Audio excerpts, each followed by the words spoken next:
Alright, so let's start with the XR Masterclasses. I'm Adam Roszek, and last 3 years I spent on traveling across mainly US, United, like the LA and Silicon Valley, to meet the greatest people in the field, in the industry, and to learn as much as possible from the leaders in the VR AR development. And I know that the industry is just the beginning, at the very beginning, it's just starting, and it's gonna change everything, how we work, how we have fun, how we learn, and how we collaborate with each other. And that is huge. And basically the easiest way to understand the change is to see the classrooms that are using virtual reality headsets to explain the native 3D concept in an easier way through these VR glasses. And this is already happening, and we are growing the new generations of people that are native with spatial computing. And if you won't pay attention to that, you will end up like Kodak. This is true. Kodak had everything, connections, huge sales, deals with Walmart, and even then they didn't anticipate the change from analog to digital, and now they are basically gone. So my background is in computer science. I was studying IT, and one of my very first experiments in VR world was the Basement VR application. It was social meeting place inside VR. We've created this app which had 5,000 users, and everyone could basically meet each other inside these VR spaces. And we've been trying to sell it to lots of different companies to sell the advertisement space over there. But one of the biggest issues was that always we had a question from the clients, okay, but how many people does really have this VR headset?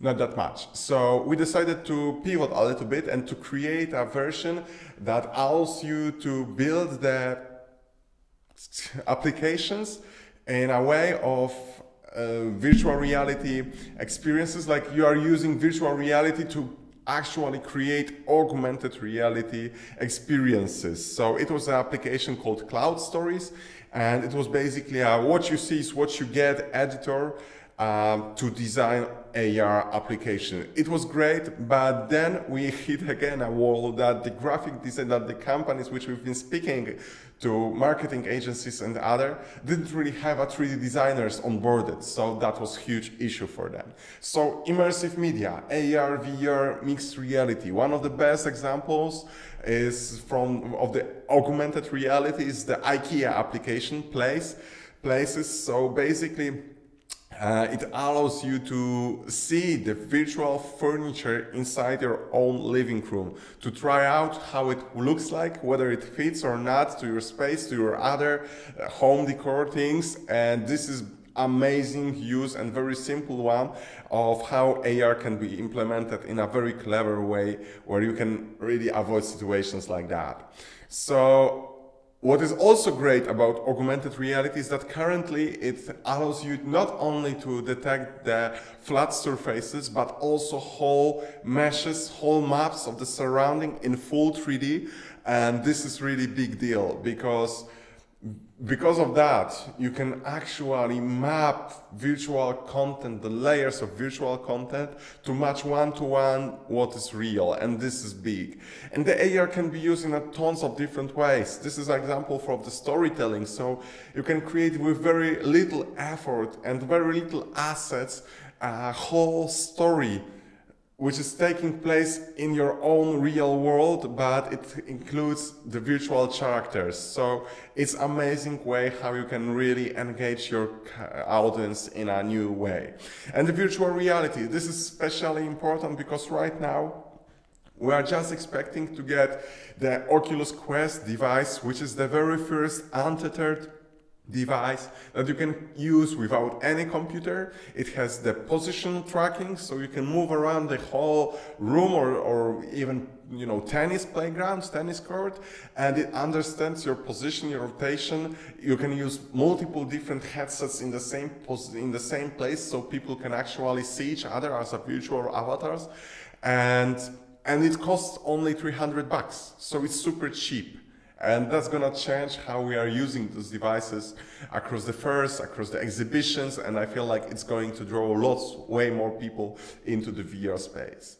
But one of the most powerful VR applications that I saw, and one of the most changing moments for me, was when I tried the Tilt Brush application. So this app allows you to paint in the space with the virtual reality headset, and it's wonderful. When you try use Maya or Blender to create creations like that, it's almost like unbelievably hard. Like to just change the camera position, it's already can give you a headache. And with virtual reality, you just move and you can change the perspective. This is really wonderful. And the mixed reality, one of the best headsets is this one. This is the best headset. This is the Magic Leap and the Magic Leap Creators Edition, the first device that is on the market from the company called Magic Leap. They are wonderful. They are doing great job in introducing people to the concept of mixed reality. So this is just example of your office without the screens, without the keyboards, just with a displays on top of reality, on top of real world.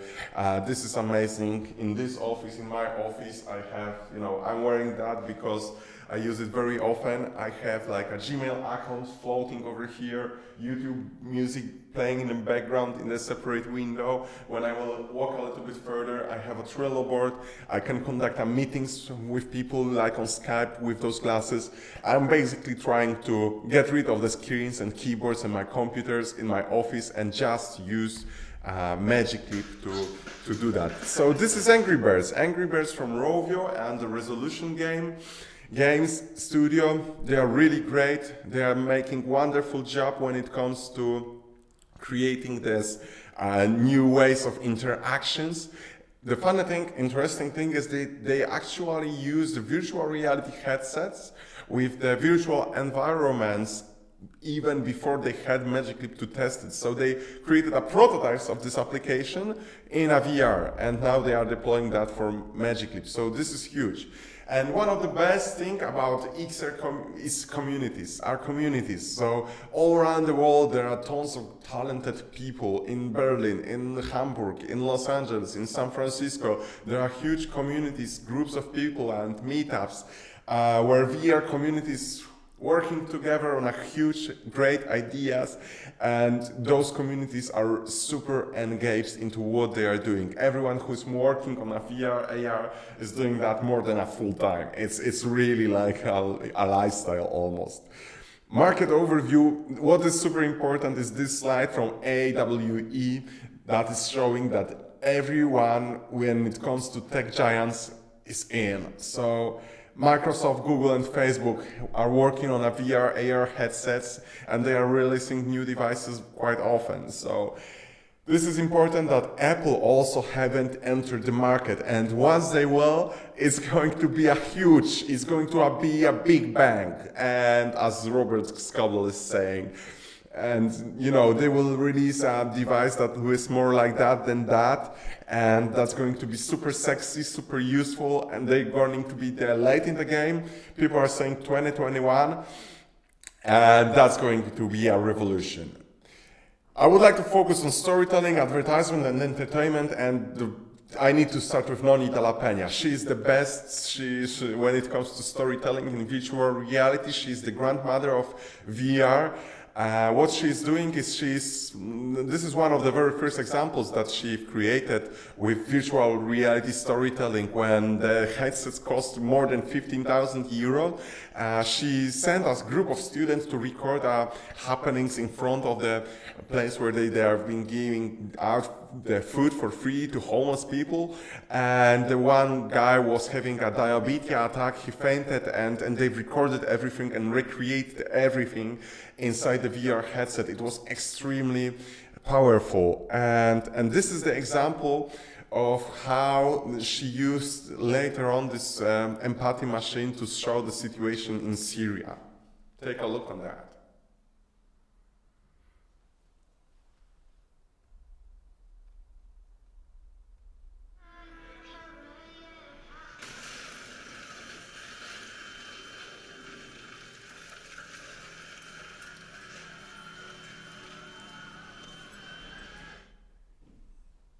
Yeah, so Noni, she has a great talent when it comes to using what's virtual and what's natural in VR, and she's using a real life recordings from these events, and she's creating the great journalism pieces.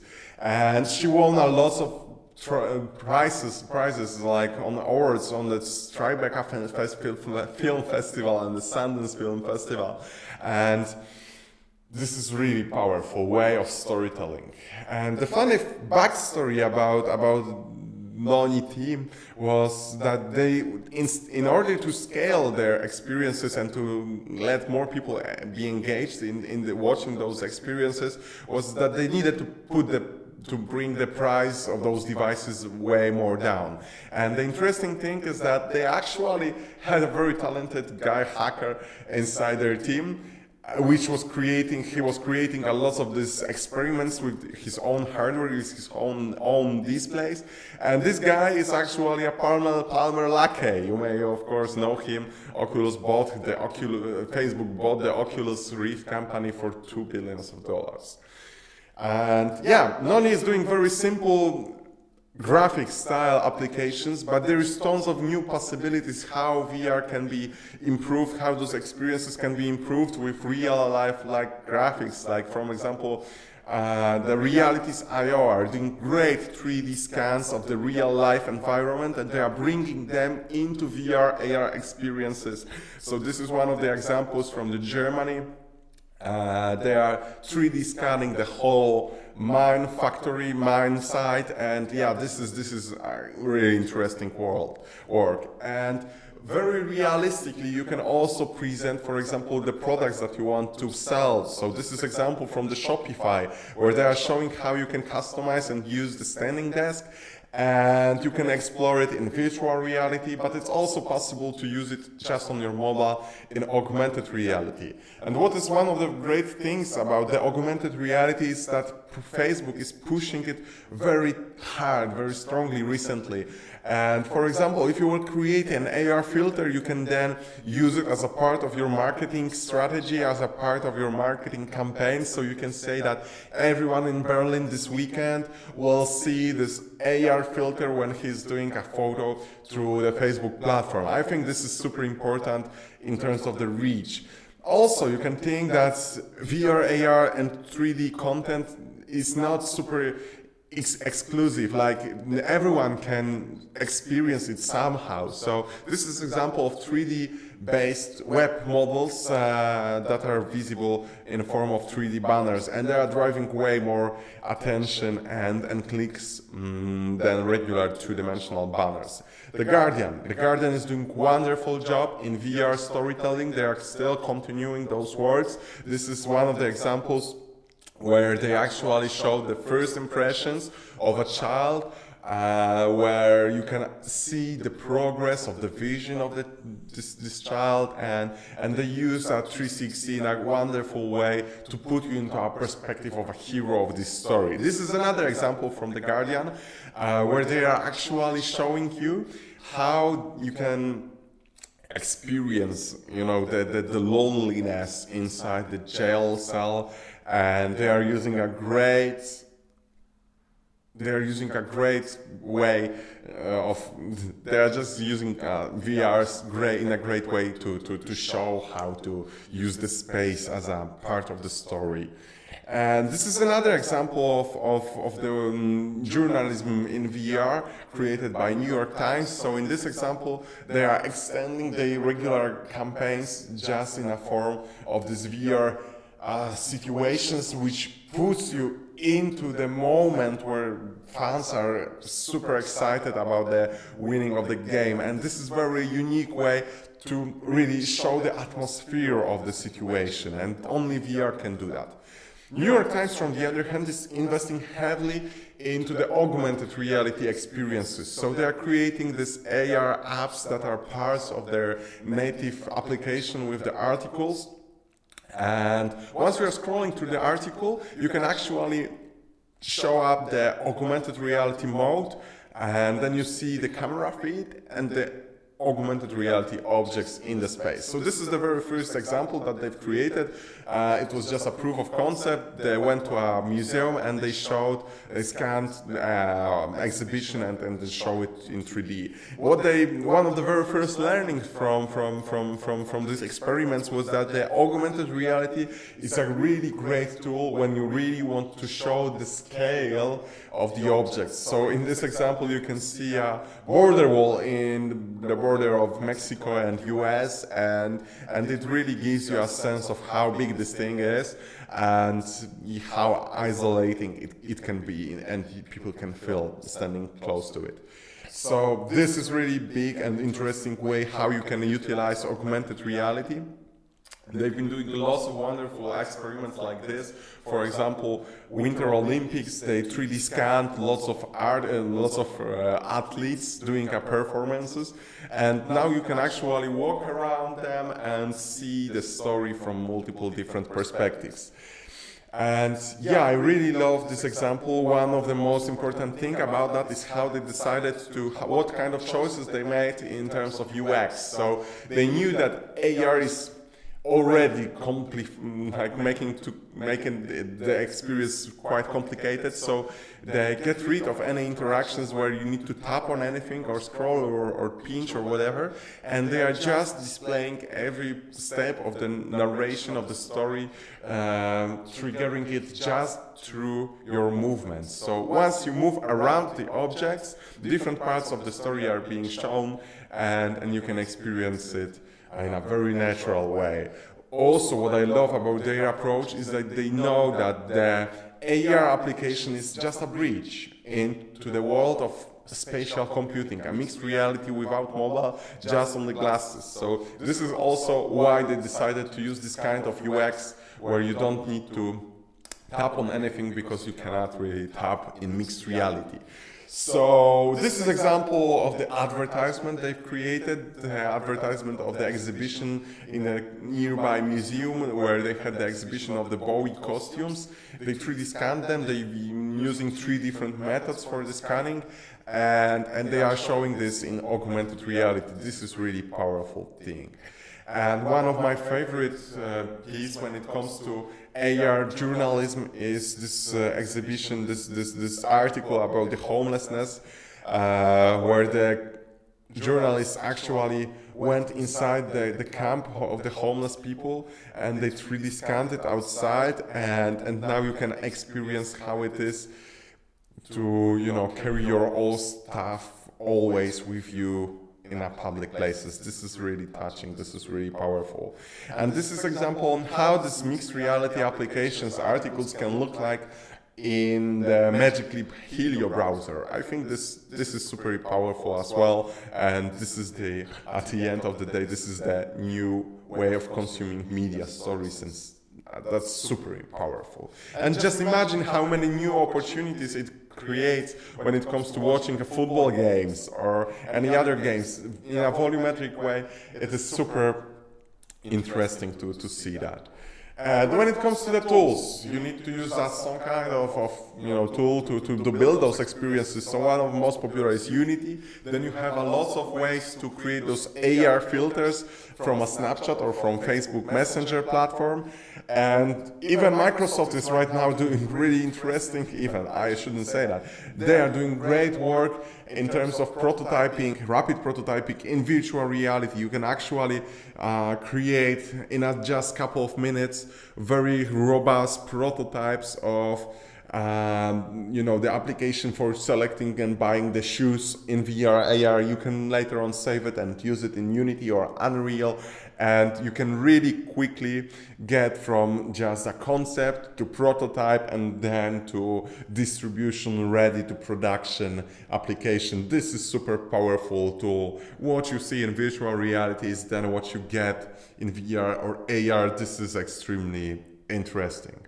But one of the most important things is that you can not only rely on a graphic that is synthetic, you actually need to 3D scan stuff that you want to cover. So this is an example of the rig that are using more than 100 cameras, and they are capturing the models from multiple different perspectives.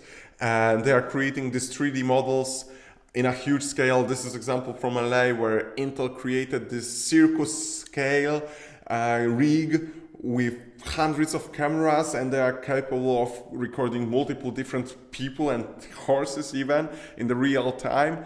And this is super powerful. This is just the future of storytelling. This is also a great example of volumetric capturing system created by Tobias Chan. He's doing a wonderful job in volumetric animations. He's not capturing the backgrounds, but just a people. But I think this is working really in a great way. And there are lots of other companies like that using different kinds of tools to create those volumetric 3D scans. Like 4D Views from Europe is doing great job in capturing the models. 8i based in US and Australia or New Zealand, they are also doing great job. And this is not a new technique. So if you remember the Matrix movie and the Neo scene on the rooftop, this bullet time effect was basically the same technique that we are using right now for 3D scanning. So lots of cameras in a rig, and that's it. And what I'm working on is a LightField 1. It's a camera that has 24 different lenses on its front, and it allows you to create static models, but also animations in form of 3D models and the light fields. It's extremely powerful. It can be used in a very easy way. You can just walk around the 3D model that you want to scan, and just in a second, just in a minutes, you can get 3D models of the things that you would like to later on show in virtual or augmented reality. This is really powerful, and seeing those 3D models on the device like Magic Leap or virtual reality headset is really powerful. Really, really, you need to try it out. So our system works with the cloud-based processing. So basically we are sending lots of pictures from the camera to the cloud, and in the cloud we are doing all the processing work. So you don't need to have GPUs and computers just for this processing. We are selling access to this service. So yeah, lots of possibilities. This is my favorite volumetric artist, As. Check him out on Sketchfab. He's posting a lot of his work. This is a demo reel of his volumetric 3D scans. They are really great, super high quality, done mainly with the DSLR cameras, mainly in San Francisco. He's now working with Realities.io company, but he's also cooking some stuff on his own. So check him out on the social media. He's posting a lot of great 3D models, lots of great information about the processes he's using. He's a pioneer. He is a truly leader in this field. When it comes to distribution, the easiest ways to create 3D models and to show them to other people is through WebGL-based solutions. So you have a browser and you can embed these 3D models into the website. And while scrolling, you can actually change a perspective of the camera and in a super simple way show the 3D models. Native applications, but also 3D filters on Facebook Messenger platform, but also on Snapchat. Lots of huge companies are using that with a huge success, with the big return from the investment. And one of the most exciting way to show AR application and to distribute them is also with using 8wall company. And they are selling this SDK where you can actually create an application with which works just from a link. So basically you just click on the link and it's working. And this is one of our examples from the Spatial Web Lab, where we are showing the three-dimensional websites shooted just from a Magic Leap device. Feel free to check it out. It's on the lightfield1.com/3D. You can check it on Helio browser. It's working really great. So yeah, so if you would like to try out the 3D photo session for your company, this is what we can help you as a LightField 1. We're conducting now a lot of pilots program. If you are interested in visualizing your content, your objects, your products, your people, let me know. We can work on something together. So that was the first part of the XR Masterclass. If you want to learn more, if you want to have more information like that, provided you by me, Adam Rosik, your host, let me know in the comments. It would be great to get your feedback, and hopefully we will see each other in the next episode. Take care, have a great day, and start working on the immersive media. God bless you.